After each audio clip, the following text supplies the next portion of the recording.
Ayan po yung mga rekado natin. Ito po yung ulo ng tuna. Ayan, lalagay natin luya, dami, sibuyas, kamatis. Ayan. Abangan nyo po mamaya kung gaano kasarap ang ating sinigang na tuna. Kakaunti naman yung gulay, Nay. Kakaunti. Huwag natin lagay lahat, napakadami. Oh, po, natakpan na. Masyadong marami. Masyadong marami yung gulay. Alam mo no. Pati silibet, dami. Ayan. Okay na siguro yung ganyan karaming siling berde. Sobrang dami naman. Yung isda ang habol ko dito, hindi yung gulay. Dagdagan pa natin konti. Ayan. Panggisa na lang yan. Dami oh. Hindi talaga mauubos yung gulay na yan. Tama na natin. Pang-asim. 3.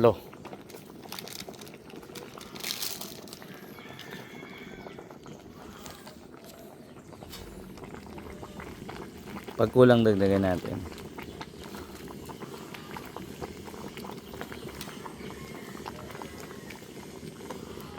Meron pang isang hindi na ano.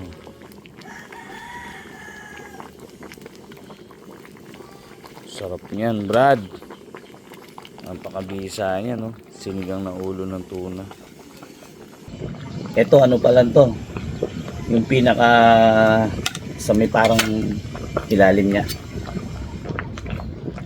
Grabe, ang sarap pala ng tuna. First time ko po makakatikim ng ulo ng tuna. Pangalawa na pala, pangalawang beses. Yung isa sa Ilocos Sur. Yan o. Tikman natin yan. Grabe. Napakasarap pala ng tuna. Ito po yung ganyan laman, no?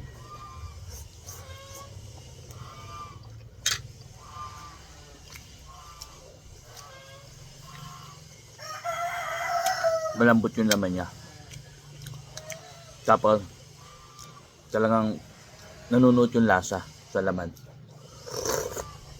Meron paliwanag eh, pero iba yung sarap ng ulo ng tuna. Marami na ako natikmang isdang masasarap katulad ng maya-maya. Nakaraan, ang maya-maya, nasabi ko, yun yung pinakamasarap para sa akin na isigang.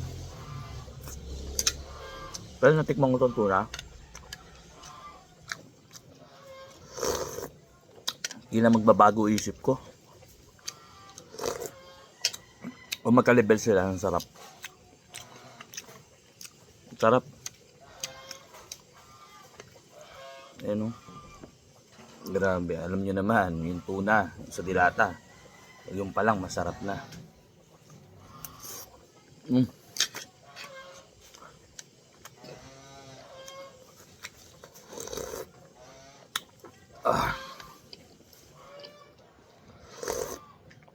The best.